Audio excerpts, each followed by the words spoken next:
नमस्कार, SBT news में आपका स्वागत है। पेश है 7 फरवरी सोमवार दोपहर 3:15 बजे राजस्थान जोधपुर बीकानेर की बड़ी खबरें। प्रधानमंत्री नरेंद्र मोदी ने एक बार फिर ग्लोबल लीडर अप्रूवल में 72% रेटिंग के साथ पहला स्थान प्राप्त किया है। ग्लोबल लीडर अप्रूवल में दुनिया के टॉप लीडर्स की सूची में अमेरिकी राष्ट्रपति जो बाइडेन 41% रेटिंग के साथ छोटे नंबर पर हैं, तो वहीं ब्रिटेन के प्रधानमंत्री बोरिस जॉनसन 30% रेटिंग के साथ सबसे आखिरी पायदान पर हैं, जबकि फ्रांस के राष्ट्रपति इमैनुएल मैक्रोन 35% रेटिंग के साथ 12वें स्थान पर रहे। राजस्थान माध्यमिक शिक्षा बोर्ड में नियुक्त की गई सचिव मेघना चौधरी ने सोमवार को पदभार ग्रहण कर लिया है। पदभार ग्रहण करने के बाद चौधरी ने कहा कि परीक्षाओं की गोपनीयता बनाए रखना सबसे बड़ी प्राथमिकता होगी। इसके लिए जो भी जरूरी कदम है उठाए जाएंगे। प्रश्न पत्र जिलों के ट्रेजरी में रखवाए जाते हैं और जिला प्रशासन की जिम्मेदारी होती है, ऐसी ही व्यवस्थाएं रखेंगे। इसके साथ ही परीक्षाओं को लेकर वर्तमान में चल रही तैयारी का फीडबैक लेंगे और इसके लिए सभी अधिकारियों की मीटिंग लेंगे। अजमेर विद्युत वितरण निगम की ओर से बिजली चोरी के विरुद्ध अभियान और राजस्व वसूली का परिणाम सामने आया है। अजमेर डिस्कॉम ने वित्तीय वर्ष 2020-21 में 175.73 करोड़ का शुद्ध लाभ अर्जित किया है। इससे अजमेर डिस्कॉम का नाम देश के 5 अग्रणी डिस्कॉम्स में शामिल हुआ है। ऐसे में आगामी समय में विद्युत दरों में वृद्धि होने की संभावनाएं कम हो गई हैं, जिसका लाभ आमजन को मिलेगा। उदयपुर में पेट्रोल पंप खोलने के लिए ली जाने वाली जमीन के ऊपर हाईटेंशन लाइन गुजरने के बावजूद वल्लभ नगर के तत्कालीन 2 एसडीएम और अन्य अधिकारियों ने गलत रिपोर्ट देकर लोगों की जान को संकट में डाल दिया। सरकारी अफसरों से ये चूक हुई या कोई राज था? कोर्ट ने इसे गंभीरता से लेते हुए परिवादी की ओर से पेश प्रोटेस्ट पिटीशन स्वीकार करते हुए पुलिस की एफआईआर खारिज कर दी। न्यायालय ने दोनों एसडीएम सहित 10 जनों के विरुद्ध विभिन्न धाराओं में संज्ञान लेते हुए फौजदारी प्रकरण दर्ज करने के आदेश दिए। अतिरिक्त मुख्य न्यायिक मजिस्ट्रेट वल्लभ नगर के पीठासीन अधिकारी महेंद्र कुमार टांक ने ये निर्णय गिधारी लाल की ओर से एफआईआर पर प्रस्तुत प्रोटेस्ट का प्रार्थना पत्र पेश कर दिया। पंजाब विधानसभा चुनाव में मुख्यमंत्री का चेहरा बनाने के बाद चरणजीत सिंह चन्नी हिमाचल के प्रसिद्ध शक्तिपीठ नैना देवी में पहुंचे। चन्नी ने श्री नैना देवी के गर्भगृह में विधिवत रूप से पूजा अर्चना की। चन्नी ने माता के दरबार में चांदी का छत्र, झंडा, चुनरी और चांदी के नेत्र अर्पित किए। चन्नी ने विधि विधान से पूजा अर्चना की और मां का आशीर्वाद प्राप्त किया। राजस्थान में मंगलवार रात से ही बारिश का दौर शुरू होगा, जो हल्की बारिश के रूप में 9 फरवरी तक जारी रह सकता है। 10 जनवरी को मौसम फिर से शुष्क हो जाएगा, लेकिन सवेरे और शाम के समय सर्द हवाएं लोगों को फिर से परेशान कर सकती हैं। उधर पश्चिमी विक्षोभ के चलते प्रदेश के तापमान में एक बार फिर से बदलाव दिखाई देगा। जोधपुर में मंडोर क्षेत्र के निम्बा निम्बड़ी में चोरों ने एक मकान में सेंध लगा दी। ताला तोड़ अंदर घुसे चोर मकान से 50,000 रुपए की नकदी और करीब 1.25 लाख रुपए मूल्य के गहने ले गए। निम्बा निम्बड़ी के बुद्धदास परिवार सहित एक शादी समारोह में भाग लेने के लिए गांव गया हुआ था।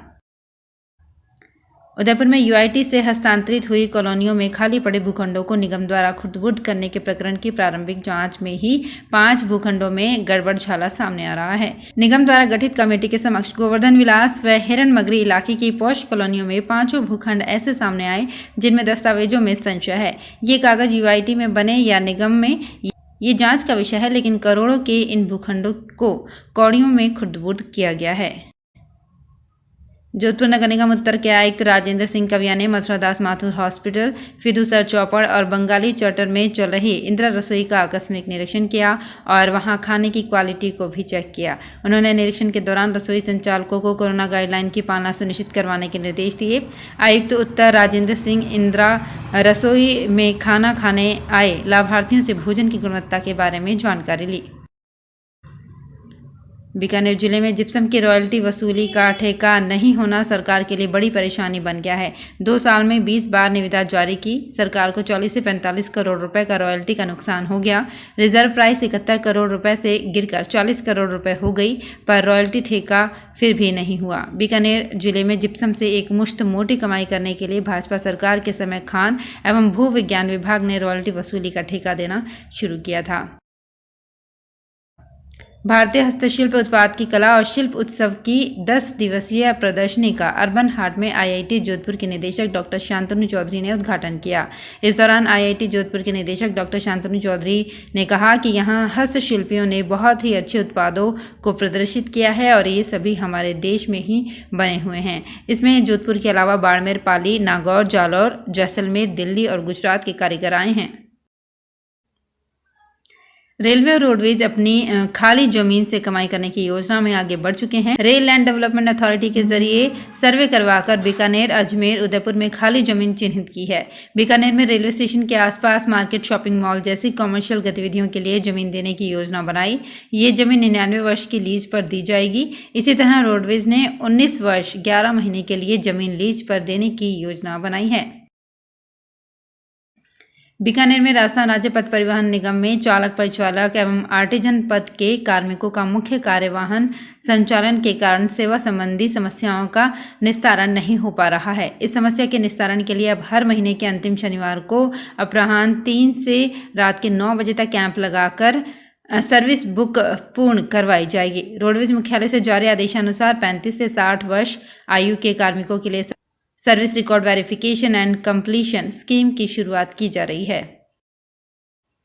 रीट का पेपर सॉल्व करने में सरकारी शिक्षकों की भूमिका पर संदेह जताया गया है। शिक्षा निदेशालय में जिन 5 शिक्षकों को निलंबित किया है उनकी विभागीय जांच शुरू कर दी गई है। इनमें से 3 फरार बताए जा रहे हैं। स्कूल प्रिंसिपल से उनके बारे में जानकारी मांगी गई है। एसओजी इसकी छानबीन में लगा हुआ है। सांचौर के उदाराम की गिरफ्तारी के बाद जालौर के तीनों शिक्षक चुनीलाल, शैतान सिंह और छतराराम फरार हैं। तीनों शिक्षक बिना सूचना के स्कूलों से अनुपस्थित चल रहे हैं। 1 दिवसीय शिल्प जागरूकता कार्यक्रम कार्यालय विकास आयुक्त, हस्तशिल्प, वस्त्र मंत्रालय, भारत सरकार की ओर से फैशन डिजाइन संस्थान INIFD में 1 दिवसीय शिल्प जागरूकता कार्यक्रम का आयोजन हुआ। यहां पर वित्तीय सलाहकार राजन भंडारी ने उद्यमिता विकास के लिए विभिन्न विभागों के तहत उपलब्ध योजनाओं के बारे में जानकारी दी।